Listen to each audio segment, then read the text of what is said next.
What's up, it's your boy Vaughn of the Reaction, and today we have Etzebeth. I'm pretty sure that's how you say it. His name wasn't always this feared by the rugby archive. First of all, my nigga, look at this nigga face. This nigga ain't grabbing my shirt like that, on God. We would have squabbled. I don't give no fuck how big this nigga is. Nigga, we would have started squabbling on 6-0. This nigga ain't grabbing me like this 5, bro. Most people think Eben Oh, Etzebeth hell nah. was always Yeah, he got his hand in his mouth. built like this, but he wasn't. Gang. Oh, this nigga. Oh, hell no. When he started high school, he was around 1.5 meters tall and weighed just 50. I would have came in straight with a fucking overhand. Overhand right. Fuck is you saying? Hammer fist. Like, yeah, they ain't grabbing me like this. But he wasn't. And we losing 17-3. I would have crashed out. We losing. Shit, just get ejected from the game. When he started high school, he was around 1.5 meters tall and weighed just 56 kilograms. He didn't play in the top teams, he played in the B teams. On the wing, at the center, even at fly half. Yeah, throw that bitch. Nigga ball in the fist up. I wish he, hopefully he threw that bitch. I would have threw that bitch. He was better known for athletics than rugby. A sprinter, a high jumper, not a dominant force, not a future Springbok.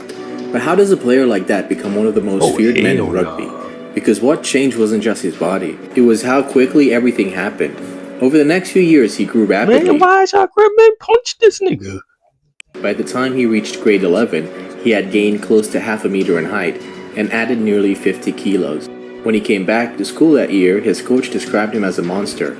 He wasn't a back anymore. I don't give a fuck about none of that, son. We would have had the squabble, nigga grabbed me. I would have punched this nigga on, bro.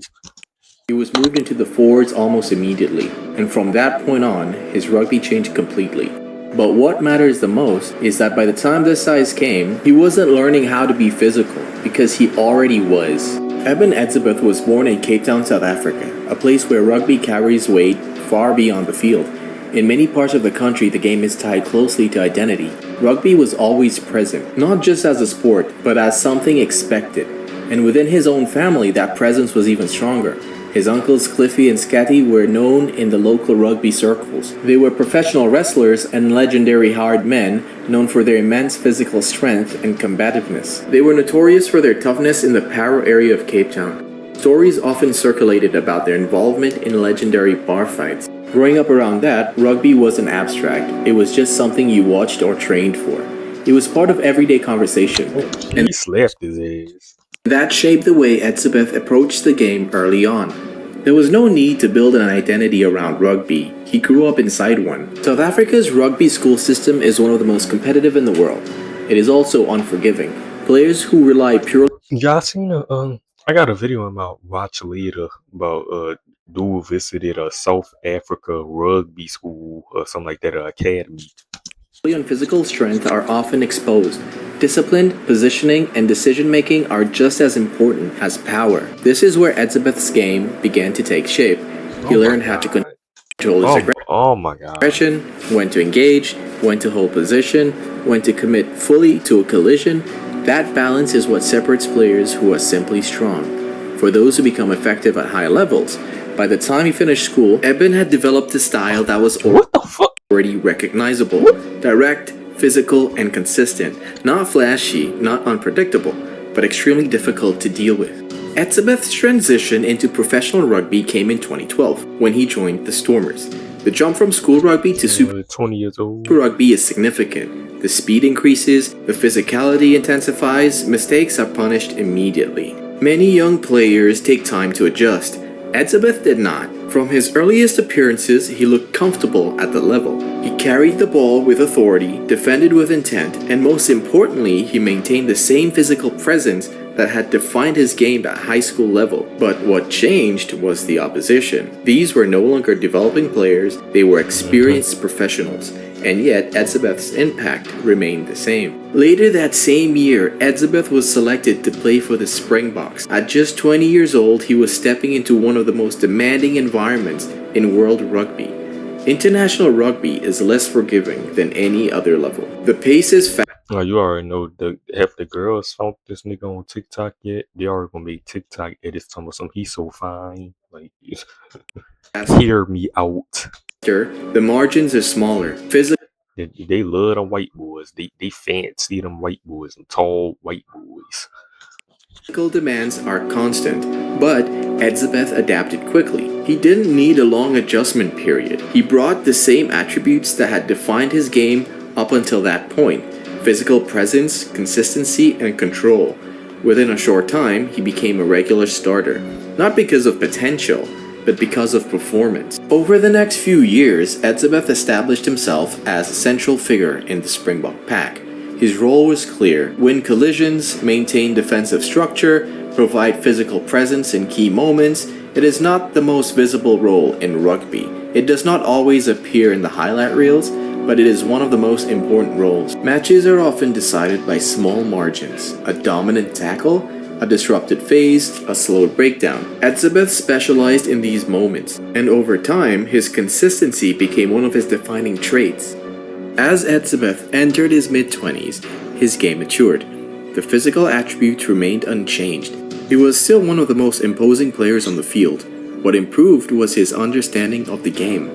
His positioning became more precise. What the? Yeah, I'm sorry. I would have got this nigga doing that shit to me. So we would have had the squad. But I would have got down with this nigga. This nigga tweaking. His decision making more controlled. He learned how to manage energy across a full match rather than attempting to dominate every moment. He began to choose the right moments. This shift made him more effective. It also extended his longevity at the highest level. The Rugby World Cup in 2015 marked Etzebeth's He is a two-time World Cup winner. first experience at rugby's biggest stage. South Africa entered the tournament as one of the favorites. However, their campaign began with a shock loss to Japan. The result changed the tone of the tournament immediately. Pressure increased, Them niggas lost to Japan out of all countries. expectations shifted. For many teams, such a loss can destabilize performance. But That's a major upset. Africa responded differently. They adjusted, regrouped, and fought their way through the tournament. Etzebeth played an important role in that response. He did not change his style. He did not try to do more than necessary. He remained consistent. South Africa ultimately finished third. While it was not the result that they had hoped for, the tournament provided valuable experience. For Etzebeth, it confirmed his ability to perform under pressure. Eben's style of play has always been aggressive. That aggression is central to his effectiveness. But at the highest level, that line is narrow. Rugby is a physical sport, but it's governed by strict rules. Players who operate close to that line are always under scrutiny. As his career progressed, this became a key area of development. Not removing the aggression, but refining it. Knowing where to push, when to step back, when to stay within the margins. This adjustment was critical. It allowed him to maintain the same physical presence without becoming a liability. And it's part of what transformed him from a powerful player into a reliable one. The 2019 Rugby World Cup was the defining moment of Etzebeth's career. South Africa entered the tournament with a clear tactical identity, structured play. Yeah, the 2019 World Cup, I'm pretty sure they won this one. Yeah, because they 2 times. Pretty sure they won this one. Strong defense, and physical dominance. Etzebeth played a central role in that system. His contributions were not always visible in statistics, but they were essential to the team's performance. He controlled collisions, disrupted opposition's rhythm, maintained defensive integrity. South Africa progressed through the tournament with increasing confidence. In the final, they faced England. The match was decided through physical control. South Africa dominated the contact area, and that dominance shaped the outcome. When the final whistle blew, South Africa were world champions. For Etzebeth, it was the culmination of years of development. Maintaining performance after reaching the top is one of the most difficult challenges in sport. Physical demands increase. Opponents adapt, motivate. That's a little ass trophy, but that bitch beautiful though. I ain't gonna lie. And it's gold. Like you can't go wrong with the all gold. Motivation can decline. Etzebeth avoided these challenges through adaptation. He continued to refine his game. He improved his efficiency, reduced unnecessary effort, focused on impact. At this stage of his career, he also took a greater responsibility within the team. Leadership had become a larger part of his role. The 2020 He is. I guess he a big ass nigga, bro. I ain't gonna lie. I know it's hard as fuck to take him down. 2023 Rugby World Cup presented another opportunity. Winning one World Cup is difficult. Winning a second requires sustained excellence. South Africa approached the tournament with experience and confidence.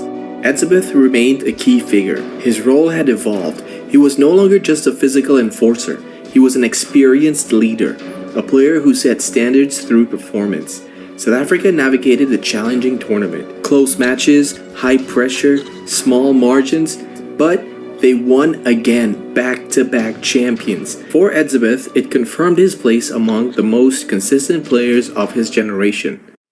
Eben Etzebeth's career is not defined by flair. It's not built on moments of brilliance. It is built on consistency, on performing the same demanding role at the same high level over a long period of time. He has played in one of the most physically demanding positions in rugby and maintained his standard across more than a decade. This is what separates him. Not just his size, not just his strength, but his ability to sustain both. Some players are remembered for individual moments, others for trophies. Eben Etzebeth will be remembered for something else, for the way he approached the game. Direct, physical, consistent. A player who did not change his style to stand out, but stood out because he executed it better than almost anyone else. In a sport built on physical competition, that level of consistency is rare.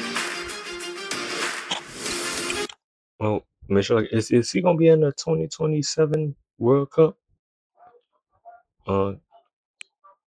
Once again, guys, that's it for today's video. Thank you so much for watching.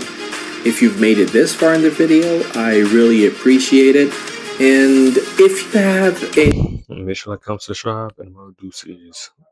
You know, yeah, like I said, so I don't care how big this nigga is. This nigga slapping niggas in the head, grabbing niggas by their jerseys. Like, we would have squad on 6-0.